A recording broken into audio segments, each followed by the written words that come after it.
I've seen Zoe ask and give some phenomenal questions. And we just gave her some insight and some tools on how she can apply those things to her life personally, right, as well as academically.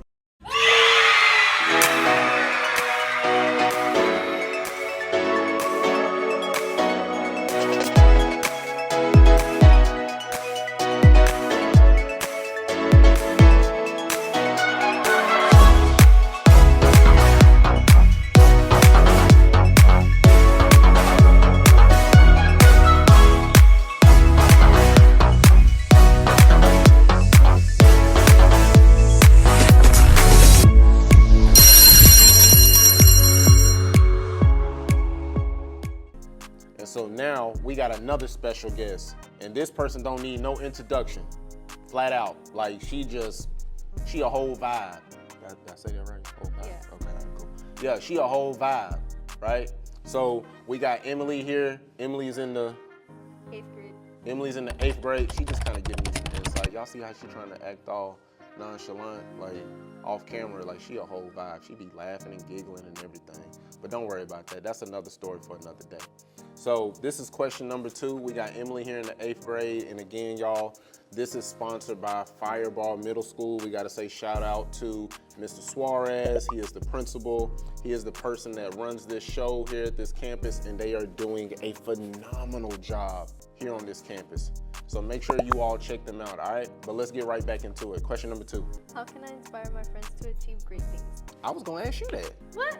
You can't be taking my questions. Nuh-uh. Oh my God, Jesus. How can you inspire your friends to achieve great things? It's a good question. Well, Emily, I gotta deliver because you asked, right? Unfortunately, okay. Let's see here. Sure you want me to? All right. How you can inspire your friends to achieve great things is by being a leader. What does that look like, right? I know for me, when it came to inspiring my friends to help them achieve great things, I had to learn how to achieve great things for myself first, right? Like, you ever had somebody try to tell you something on what you need to do with your life, but they ain't never done it? Yeah. We ain't gonna say no names now, but No. yeah, but I'm with you on that, Yeah. right? They be trying to tell you like, oh, you need to do this, and I'm like, you ain't never done it yourself. Like, how you gonna? Yeah. How you gonna tell me what to do? Exactly. So when it comes to that and helping your friends achieve things, like, you got to be a leader, right? So I'll give you an example on what I had to do. So I used to be one of those people that enjoyed flying under the radar and kind of being in the background. Yeah. I enjoyed that, right? That's where it was like I got the most work done. That was where, like, I'm just in my own world. Ain't nobody bothering me. Ain't nobody, Logan, you need to do this, you need to do that. Like, it was none of that, right? Yeah. Well, my mentor told me that, Logan, I'm getting ready to transition and do something different in life. And I would like for you to step up and do what I was doing. And I was just like, who are you talking to? You sure you talking to me? Because I like flying under the radar. It's good, right? And what I realized is that in order for me to inspire my friends, I needed to be a leader and I needed to inspire myself first. So I needed to set goals for myself and I needed to make sure that I achieved those things. And I needed to go out and achieve those things. So when it comes to you and how you can inspire your friends to achieve great things, the question I ask you is, how do you inspire yourself, right? How do you inspire yourself to achieve great things? Because what's in you is gonna come out. Does that make sense? Yeah. And so, you know, sometimes, I'm gonna keep it a buck with you, Emily. It's hard being a leader. She was like, yeah, it is, right? It's hard being a leader sometimes because everybody's looking for you to solve the problem. Everybody's looking at you to be the solution behind the problem, right? So a few things that you can do on how to help your friends achieve greatness and inspire them is, one, holding each other accountable. How do you do that? What does that look like, right? So if you say, hey, Logan, I want to get straight A's second semester, right? I want to get star roll. I'm gonna hold you accountable. So you know what that means? We gonna have study sessions. You know what that means? If I see you cutting up in class, hey Emily, you said you wanted to get all A's. Why you over here being a class clown? Hey Emily, you said you wanted to get all A's. We almost late for class. We about to be tardy. Like what you doing, right? You wanted to get, you want to get all A's, then we got to start walking those steps out. Does that make sense? Yeah. If you want to be a principal like Mr. Suarez, right? I need to hang around Mr. Suarez and say, Mr. Suarez, how can I become a principal? How can I become an educator? What does that look like, right?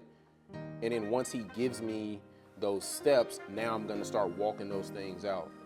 So, the first thing he going to say is that you need to get straight A's.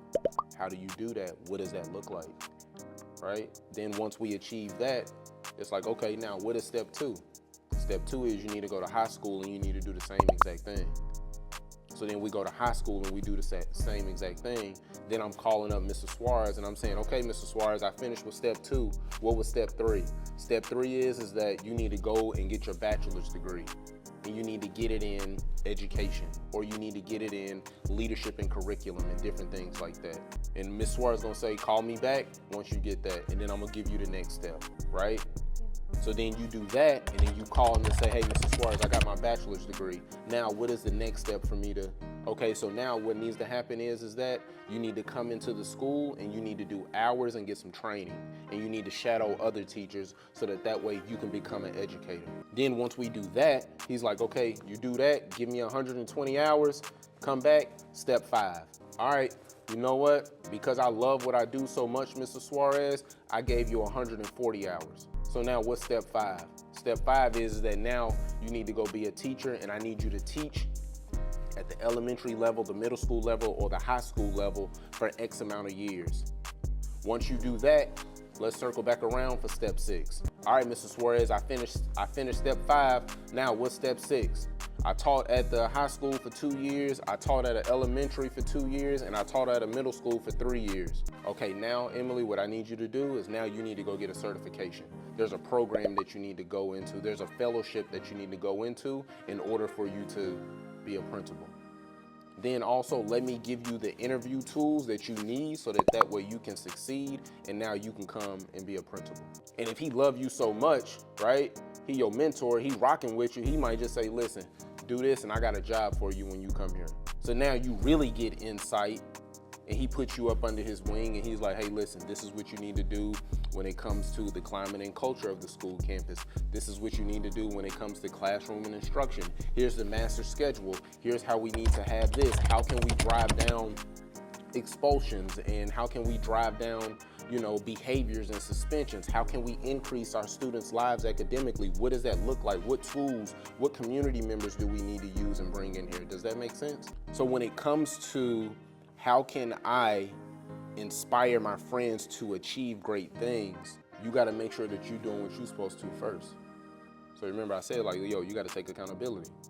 What does that look like for your life, right? Then the next thing is that I need to start small. You ever had somebody tell you a big dream and then they be trying to figure out how they gonna get there? Oh yeah. Right? Like I wanted to go, be honest with you, this is when I had hair. I know I ain't got no hair now, but we're gonna talk about that off camera, okay? Don't worry about that, all right? Okay, cool. Don't say nothing, and you better not laugh. I'm sorry. That ain't funny. No, but when it comes to, right, you gotta start small. So what I always say is in order for you to build a positive habits, you have to have a routine, you have to start small. Once you start small, what happens is that once you accumulate a bunch of small things, they compound to become something massive, right? Yeah. So for example, like my grandmother used to always tell me, so I'm from the South, I'm from Tennessee, so I'm from the South, so when I say this, you probably ain't gonna know what I'm talking about, but it's okay, and I'm gonna explain it to you anyway, okay? Okay. Because me and you are friends, right? Yeah. This, don't worry about nothing, it's just me and you, Yeah. right? Me and you will never part, right? Okay, cool, I love you, mean it. Okay, cool. So my grandmother, there's this thing that my grandmother used to tell me to do. It's called 4 corners. So every morning she would say, Logan, you need to make your bed up, right? Your parents used to tell you that? Your parents tell you that? How many times you be like, yo, like, And you ain't gotta give me nothing. You can just like, if you understand, just blink twice, okay? When I say this, okay? Because I don't want you to get in trouble, okay? All right? Okay. So when your parents say to make your bed and you like, yo, I'm gonna get right back in it. Like, ain't no need of me making it up. I'm gonna get right back in it.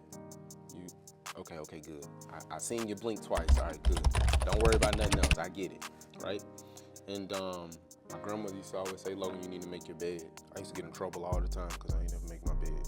Logan, you need to do the 4 corners. There's 4 corners of the bed, right? Yeah. So she would say, you need to do your 4 corners. I didn't understand that when I was young. It wasn't until I got older on what I understood on what she was trying to get me to do and what she was instilling in me, right? So what she was instilling in me is that if I woke up every day, Emily, and I did the 4 corners and I made the bed every day, you know what that does? That helps me with my discipline. That helps me with my accountability. That helps me with a routine. And I'm starting with something small as making my bed. Because what would happen is that now when I gotta do something big, right? When I gotta meet with an educator and they're like, hey Logan, we want you to come and do a whole school takeover, right? Now I know what work I need to do in order for us to come together to build a relationship and a partnership, and for us to come into a school and help change the climate and the culture of the school campus. Why?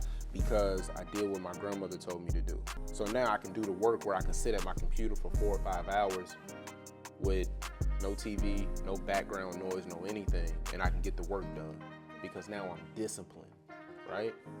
So 1, we want to hold ourselves accountable when it comes to inspiring and being a leader, right? We want to be a leader, we want to be a leader first. However, when it comes to being a leader, you got to hold yourself accountable, right? Because there's times like where you ever had friends where it's okay for them to do something, but then it ain't okay for you.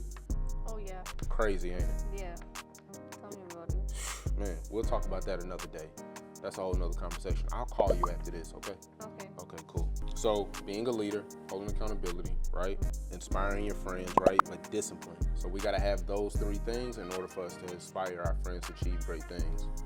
Because if we're doing it, then you know what's gonna happen? They're gonna do it. Because now we can give them the steps on how to achieve those things. Does that make sense?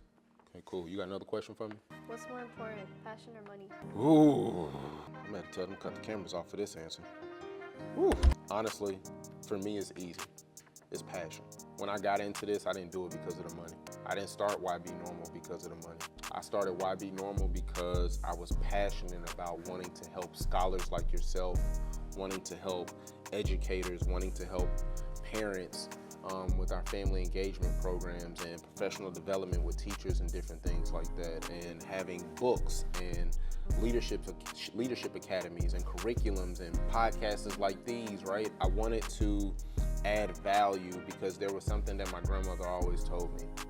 Logan, no matter where you go, always leave it better than the way that you found it. So for me, it's about passion. That's why I'm so passionate about what I do, Emily.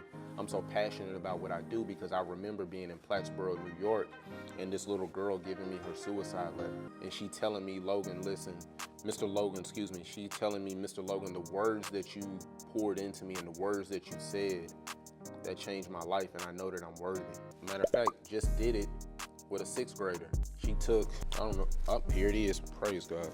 She took a picture. I ain't gonna show you the picture, but she took a Polaroid, and she said to me, I know that I'm worthy now.